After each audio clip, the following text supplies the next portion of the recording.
الحمدللہ رب العالمین والصلاة والسلام علی اشرف الانبیاء والمرسلین سیدنا و مولانا محمد وعلی آلہ وصحبہ اجمعین، اما بعد۔ قال اللہ تبارک و تعالی فی القرآن المجید والفرقان الحمید، اعوذ باللہ من الشیطان الرجیم، بسم اللہ الرحمن الرحیم۔ قل هو اللہ احد اللہ الصمد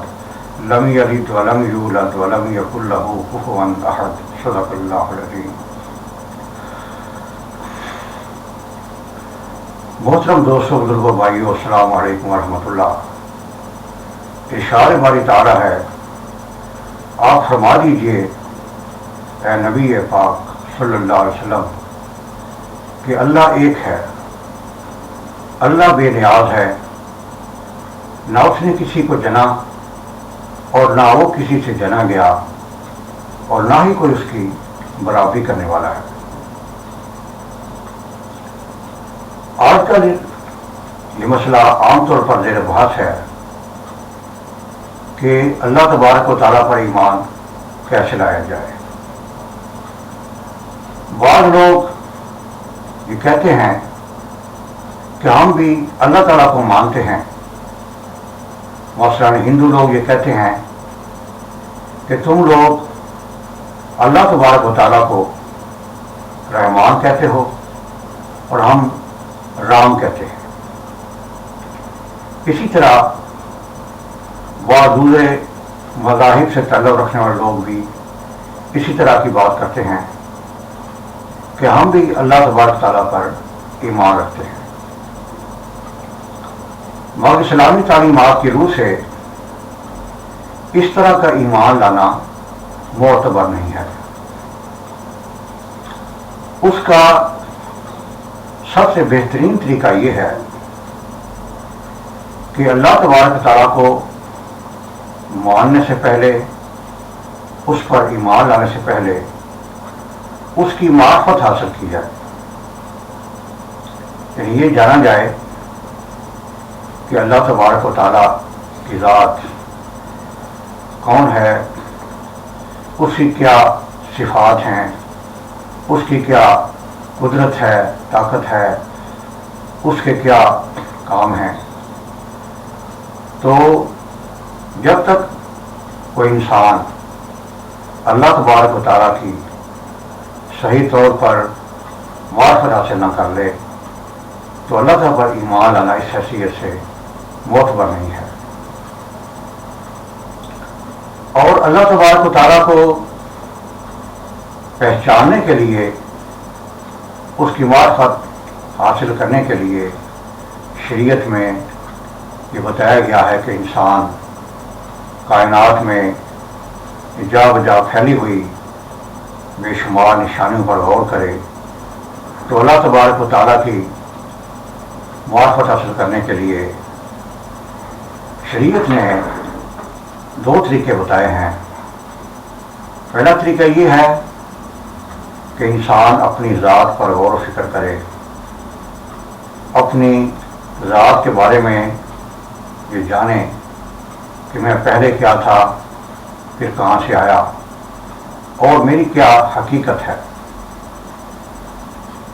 اس کے بعد دوسری نشانیاں یہ ہیں کہ وہ افق کائنات کی بناوٹ پر غور کرے، یعنی آفاقی نشانیاں۔ مثلاً یہ دیکھے کہ سورج صدیوں سے مشرق سے نکل رہا ہے، مغرب میں غروب ہوتا ہے، بارشیں برستی ہیں، آسمان پر ستارے ہیں، کہکشائیں ہیں، مگر سوچنے کی بات یہ ہے کہ کبھی ایسا نہیں ہوا کہ سورج کبھی مشرق کی بجائے مغرب سے نکل آئے، یا شمال سے نکل آئے، یا جنوب سے نکل آئے، یا مشرق سے نکل تو آئے مگر وہ عین وسط آسمان میں آ کر ٹھہر جائے، پھر آگے نہ چلے، یا سورج چاند ایک دوسرے سے ٹکرا جائیں، یا ستارے ایک دوسرے سے ٹکرا جائیں، اور کہکشائیں جس میں بلا ہوا کروڑوں کے حساب سے، اربوں کے حساب سے، خربوں کے حساب سے ستارے ہیں، کبھی ایک دوسرے سے وہ ٹکرائے نہیں ہیں۔ تو یہ بات ظاہر کرتی ہے کہ کائنات کے نظام کے پیچھے ایک ذات ہے، انتہائی طاقتور ذات، جس کی قدرت لامحدود ہے، جس نے اس کائنات کو تھام رکھا ہے۔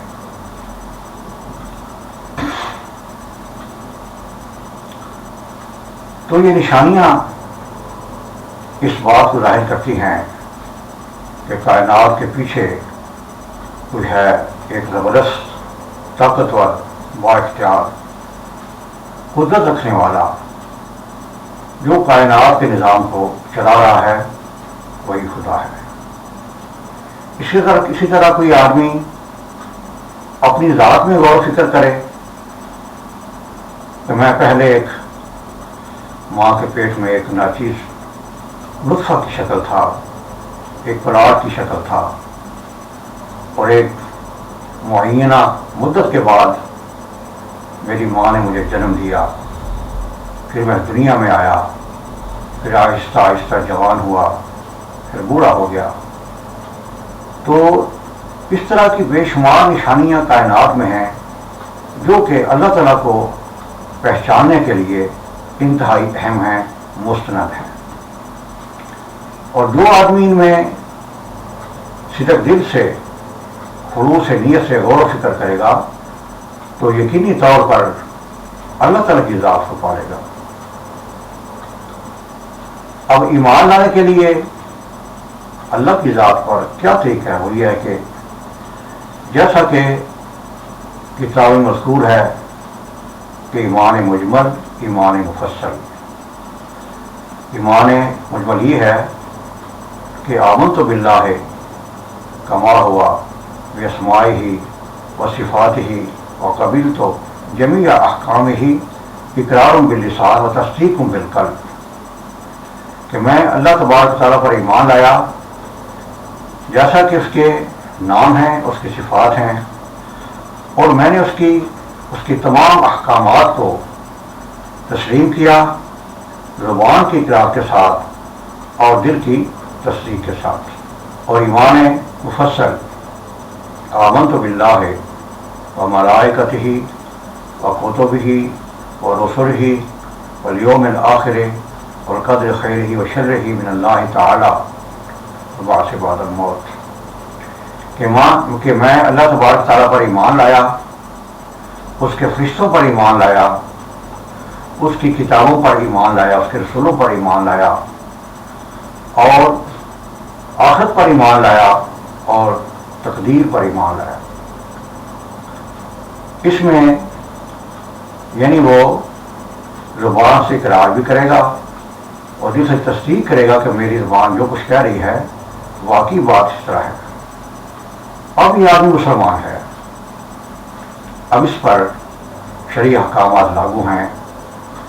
اسوہ حسنہ کے مطابق، یعنی اللہ تعالیٰ کے آخری نبی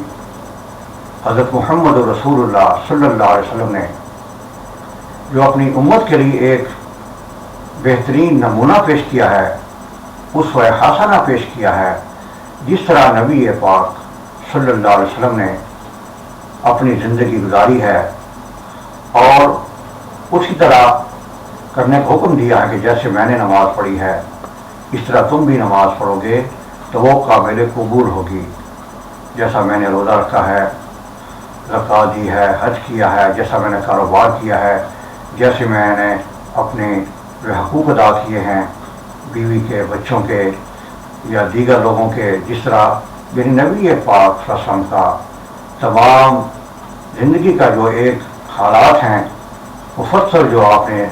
زندگی بسر کی دکھائی ہے،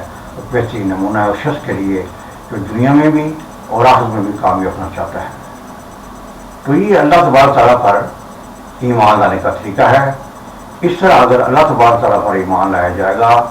اس کے احکامات پر عمل کیا جائے گا، اسوہ حسنہ پر چلا جائے گا، اور اللہ رسول سے محبت کی جائے گی، تو انشاءاللہ ایسا آدمی